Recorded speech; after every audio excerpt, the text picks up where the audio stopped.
I'm Donna with John Hart Real Estate, and today I have with me Julissa from Loan Depot. Julissa, thank you for joining me. Thank you for having me, Donna. So Julissa, at Loan Depot, what is it that you do and what makes you different from other lenders? Yeah, so I am a lender with Loan Depot, and I am on a team, the A team, which consists of Rosie Alcaraz, Judith Estrella, and Desiree Hernandez. So we're all women, Spanish speaking, and we just love what we do. We love helping our clients and really just guiding them. We're really good with working with first-time home buyers. We are also Cal HFA's preferred lender, so we do a lot of down payment assistance programs. So we're just excellent at walking our buyers through every step of the way. So you're really good with that first-time home buyer, hand-holding and like explaining the whole process to them. Absolutely.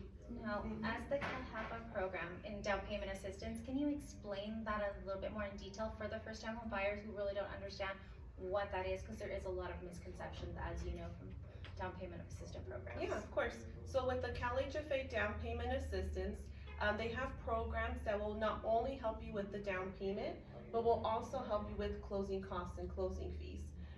The requirements are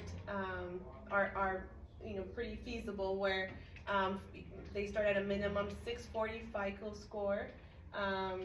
They have FHA financing, conventional financing, and with their debt to income ratio, we just have to stay below 45%.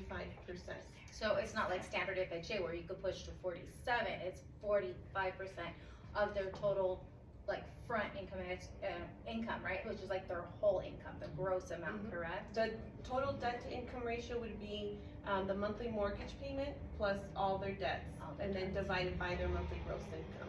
Okay, that's wonderful. Now, is there any other programs that you think we should know of? I'm sure you also still do VA and conventional and jumbo loans. But for your straight FHA program, what is a minimal FICO score requirement for a standard FHA? Yeah, so for FHA, we will go as low as 580. We also do USDA, like you said, VA financing. Sorry guys, Gardner. This is beautiful. This is my timing today. Julissa, you're attracting all the attention today. I mean, honestly, a video without bloopers, who doesn't love it? This is the real deal here. Please continue. Yeah, so we do all the loan programs, really. We have great jumbo financing programs. But yeah, I mean, the requirements, it's going to depend on your credit score. Down payment requirement can vary depending on the credit score as well. So that's why it's always good to speak with a loan consultant and really know what your situation is and what options are available for you. And I have noticed a lot of homeowners have been able to grow their equity in their property. Is there ways for homeowners to use that equity to purchase a second home? I mean, how would they go about that with you? Yeah, so they can absolutely take advantage of the equity that they have. There's different programs. There's always, cash out refinances. There's home equity lines of credit. So there are different options for buyers. As that cash out refinance versus a line of equity, what is the difference between those two, if you could elaborate? Yeah, so with a home equity line of credit, you're not starting a new loan. You're basically just tapping into the equity that you have, and you're taking out a separate loan on the home. So it's great because if you have a really low interest rate, which many people do yes. with the refinance that we had, low rates that we had, then you don't have to mess up that rate. You just take out a separate loan that will help you tap into that equity. Now, is that equity line of credit variable or a fixed rate? So with the home equity line of credit, it just depends on the guidelines, the specific guidelines for the program. But they do have a fixed rate, and then it will change. It does adjust. It does adjust. So that's like after the first year, 2 years, just an average. I believe the first 5 years is the drop period, and then it will change from there, because you have a drop period, and then after the drop period you have to start making payments. I'm gonna say it's 10 years actually. 10 years. Okay, that's wonderful. And an actual refinance is basically you're starting at ground zero again, and you're actually refinancing the whole home at its new, basically like a purchase price, correct? Refinancing it at its new current value. Yeah, so with the refinance, you would be starting a completely new loan.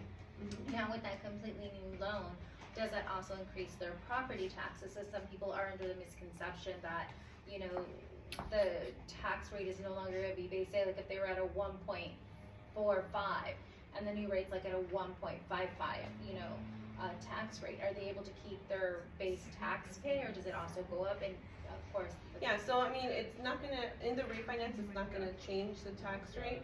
Tax rate will change, you know, annually, however the county adjusts it, but through the refinance, it won't change it. but so they'll keep the base rate, but will their taxes be based upon that new value now, because it would be a new loan? No, it wouldn't. So it stays based, say like if they owe 530,000 and they're at 1.45, their taxes are basically 10,000 a year. If they refinance for 800,000, their taxes are still gonna be that 8 to 10,000 a year that they're currently paying without an increase. It's just them tapping into their equity. Correct. Okay, that's good to know, because again, you know, we wear the hat as a realtor and we really try to stay in our lane, but it does help us as a realtor, and this video is gonna help a lot of, you know, homeowners and buyers understand what options are. You know, honey, we're gonna do a pool and floor upgrades, and then a house, you know, came up in, let's say, Temecula, they really want it, that was not available before, and they change. Can they go back to the lender and say, hey, this property came up, you know, there's a change of plans, how can we navigate this? Can they come back to you? Because that has starting to happen. And we understand that, you know, things change and life happens sometimes.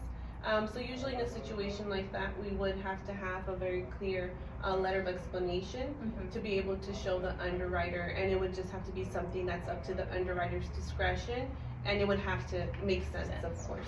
All right. Well, Julissa, I really appreciate your time, and You're honestly, welcome. for this Thank really you. in-depth interview, sorry if I poked and prodded a No, little too much. Thank you. But I really hope that this helps people who wants to buy and sell, and to actually resonate with you more and your A-team, you know, Rosie and all the girls. And I actually think it's fabulous of all you're doing, and especially here at John Hart.